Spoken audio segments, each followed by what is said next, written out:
The sun hung low over the edge of Earth, casting long shadows across the hull of the orbiting station called Freedom Ring. It wasn't much to look at. Old metal, patched panels, and more duct tape than most would admit. But inside, it was alive with motion and noise. Maggie Lang wiped grease from her hands onto an already ruined jumpsuit. She stood near a broken air vent that hissed like a tired cat. The station was always breaking, always needing something fixed, and Maggie was the one who made sure it kept running. Nearby, Eli Porter paced back and forth in front of a cracked window that looked out into space. He wore a tie that hadn't been cleaned in weeks and carried a tablet full of useless reports. Today was not a normal day. Today they were getting a visitor. A small alien ship had just docked at Freedom Ring. It was sleek and silver, nothing like the clunky human ships that usually came through. The crew on the station stopped what they were doing. Word spread fast, aliens were coming aboard. "You know how to act, right?" Eli asked Maggie, trying to sound official. "No," she said, crossing her arms, "but I'm guessing you're about to tell me." He ignored her and adjusted his tie. "This is Captain Qatar of the Zarnathi Coalition. Big deal. Important guy. Don't say anything stupid." "Why would he even come here?" Maggie asked, looking at the docking bay door like it might bite. "Because he asked for us," Eli said, pride in his voice. "Specifically this station, not the fancy ones, not the military ports. Us." Maggie raised an eyebrow but didn't respond. The door opened with a soft hiss. A tall figure stepped through. Captain Qatar stood nearly 7 feet tall, covered in smooth green scales, with eyes like polished glass. His uniform was sharp, clean, and smelled faintly of ozone. Eli rushed forward, hand extended.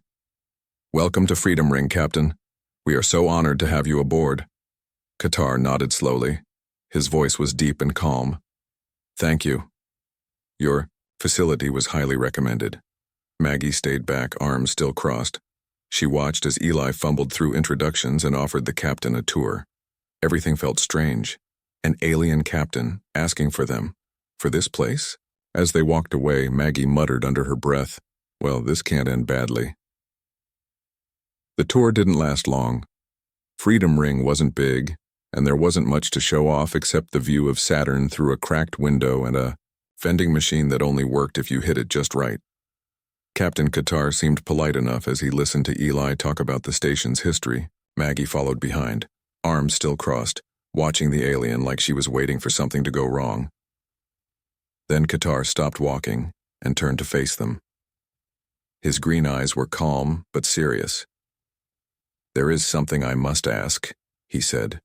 Eli smiled nervously. "Of course. Anything." Qatar looked at Maggie. "I would like her to inspect my ship." Maggie blinked. "What?" Eli almost choked. "Excuse me?" "You heard me," Qatar said, still looking at Maggie. "Your mechanic has a good reputation." Maggie laughed. "That's new. Nobody calls me good." Eli shook his head. "Captain, with all due respect, we don't even know what kind of tech you're running over there. This is a bit much." But Qatar didn't look convinced. "It is not a request." So 10 minutes later, Maggie found herself stepping onto an alien spaceship for the first time. It was quiet inside, darker than she expected, with soft lights glowing along the walls.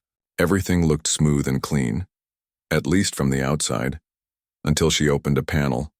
Wires stuck out like spaghetti. Some were patched together with strange tape. Others had been tied into knots. One pipe leaked a purple liquid that smelled like burnt popcorn. She turned back to Qatar. "Did your crew try to fix this themselves?" He nodded slowly. "Yes.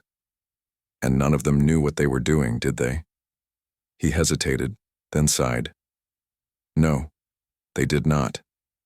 Maggie rolled her eyes and pulled out her tools. "Okay, let's see what kind of mess you've got here." As she worked, she noticed more odd things. Parts of the engine looked familiar, too familiar. Some of the wiring was the same kind used on old Earth satellites. A control panel had markings that looked like someone had copied human code and tried to make it their own. She paused and looked at Qatar again. How much of this is actually yours? He didn't answer right away. Finally, he said, Some of it came from you. Maggie raised an eyebrow. You stole our tech? Borrowed, he said quickly. Without permission.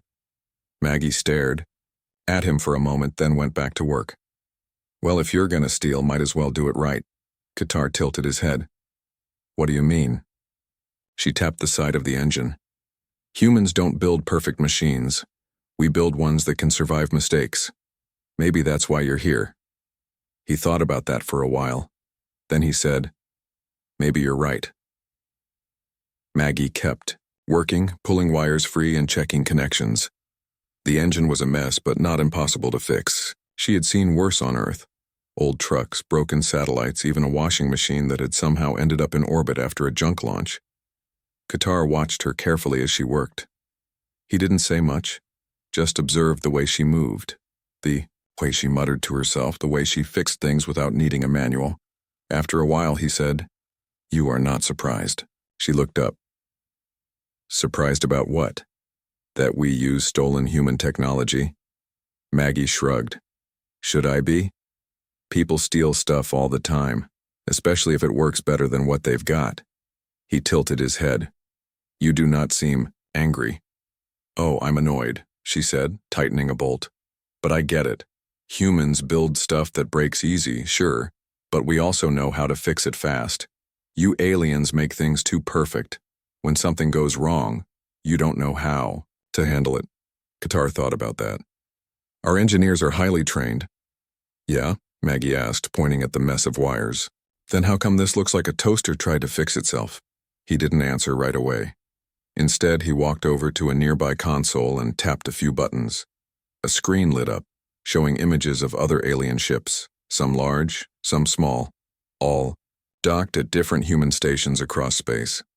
We are not the first, he said, nor will we be the last. Maggie leaned closer to the screen. Wait, you're saying others have been doing this too? He nodded. Since first contact, many species have studied human engineering. At first it was curiosity, then admiration, now dependence. She frowned. Why? Because humans do not follow rules, Qatar said. You take what you have and make it work, sometimes with tape, sometimes with luck, always with creativity. Maggie smirked. Sounds like a backhanded compliment. He ignored the joke. In our worlds, everything must be precise. Systems must function perfectly or they are discarded. But humans find ways to keep broken things alive. This impresses us. She stood up, wiping oil off her hands. So that's it? You guys can't fix your own ships anymore, so you come to us? Yes, he said simply, and no. She raised an eyebrow. We come because you understand failure, he said. And more importantly, you know how to fix it. Maggie didn't say anything for a moment. Then she picked up her tool again and went back to work. Well, she said, guess that makes us useful after all. Word spread fast, not just through Freedom Ring, but across the space lanes and alien trade routes. What started as a quiet repair job turned into something bigger. Within days, more ships arrived. Some were big and shiny. Others looked like they had barely survived a space storm. Each one came with the same request: fix our ship. Maggie stood at the edge of the docking bay, arms crossed, watching another alien vessel lower its ramp. She groaned. Really? She muttered. How many of these guys are there? Behind her, Eli Porter grinned like he had just won the lottery. Looks like we're popular. We're a broken-down station floating in space, Maggie said. Nobody was supposed to care about us, but care they did. Soon the bays were full. Aliens from different worlds stepped onto Freedom Ring, bringing strange tools, stranger smells, and even stranger requests.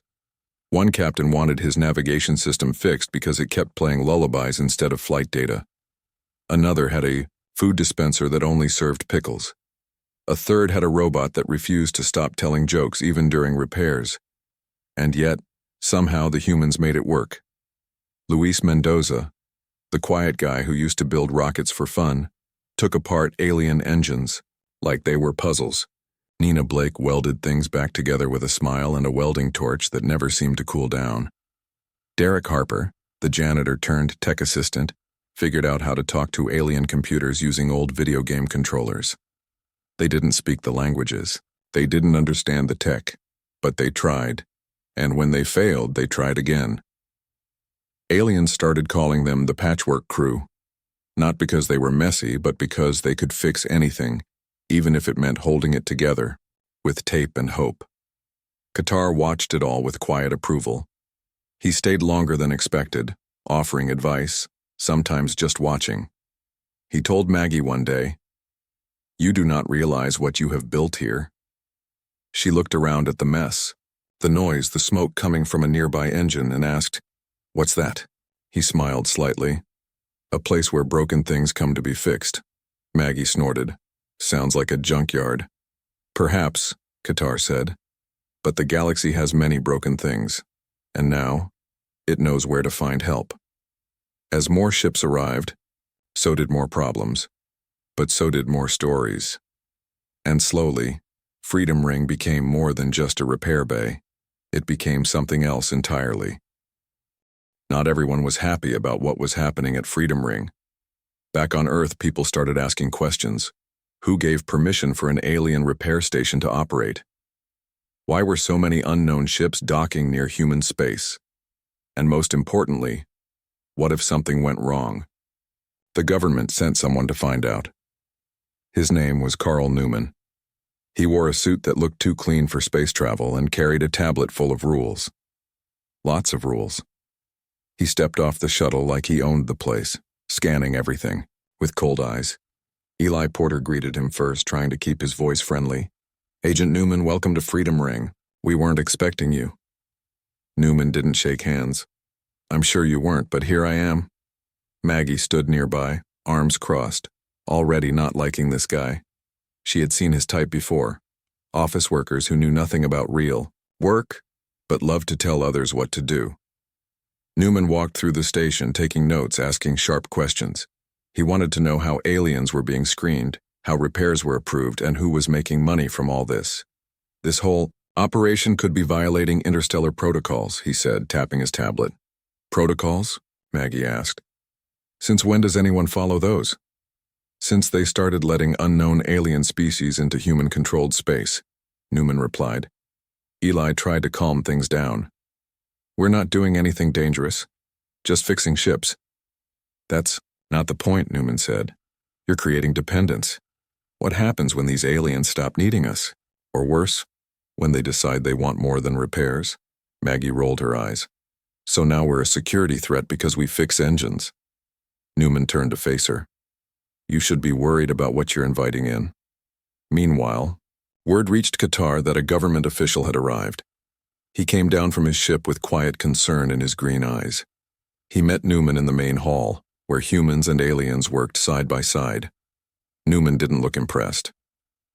"You are Captain Qatar?" he asked. "Yes," the alien said calmly. "And you are here to shut this place down." Newman didn't deny it. "I'm here to make sure we haven't made a mistake." Qatar studied him for a moment. Then he said, "Then ask your questions. But understand this. Your people have become valuable to us, not because of weapons or power, but because of something rare." Newman frowned. "And what is that?" "Ingenuity," Qatar said simply. "And trust." Newman didn't respond right away, but behind him, Maggie smirked. "Good luck shutting this place down," she muttered. "You'd have to unplug the whole galaxy." Agent Newman didn't leave. Not right away. Instead, he stayed and watched, listened, asked more questions. But he still looked like a man who wanted to say no to everything. He met with the crew, Maggie, Luis, Nina, and Derek. They were covered in grease, sweat, and space dust. They didn't look like diplomats or scientists.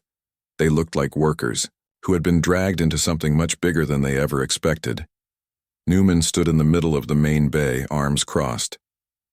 "This place is a mess," he said, "and it's breaking rules." Eli Porter tried to smile. It's functional. Functional, Newman snapped. You're running an unlicensed interspecies repair hub out of a floating junkyard. Maggie leaned against a tool bench. It works, doesn't it? That's not the point, Newman said. I have orders to shut this place down unless you can prove it's not a risk to Earth. There was silence for a moment. Then Qatar stepped forward. Then give them a test, he said. Newman turned to him. What kind of test? Qatar looked around the bay. There is a derelict, freighter docked at the far end. Abandoned, declared unsalvageable by 3 different species. If your people can fix it, will you let this station remain open? Newman hesitated. He knew he was being backed into a corner, but after a moment he nodded. Fine. If they get that ship flying again under its own power, I'll recommend. The station stays open. The deal was made. That night Maggie and her team stood in front of the wreck. It was worse than they thought.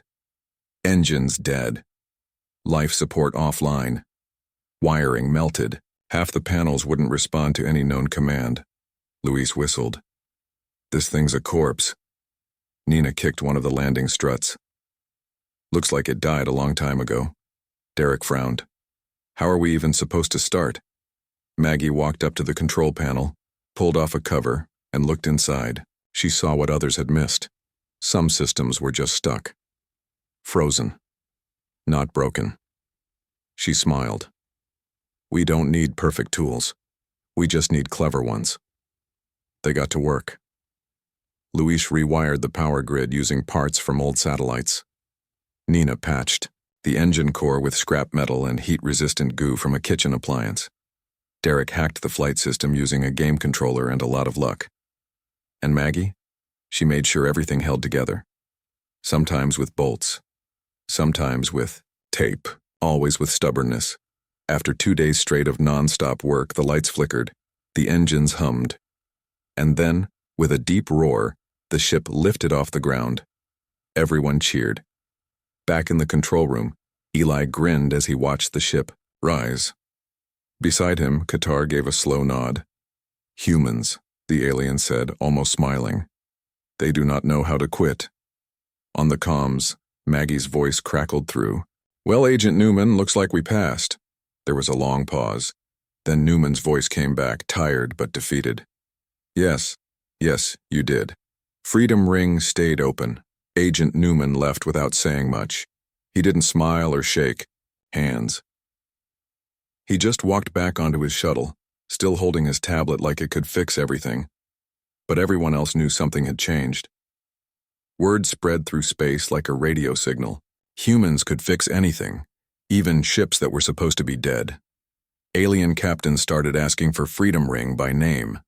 Not for trade, not for politics, for repairs.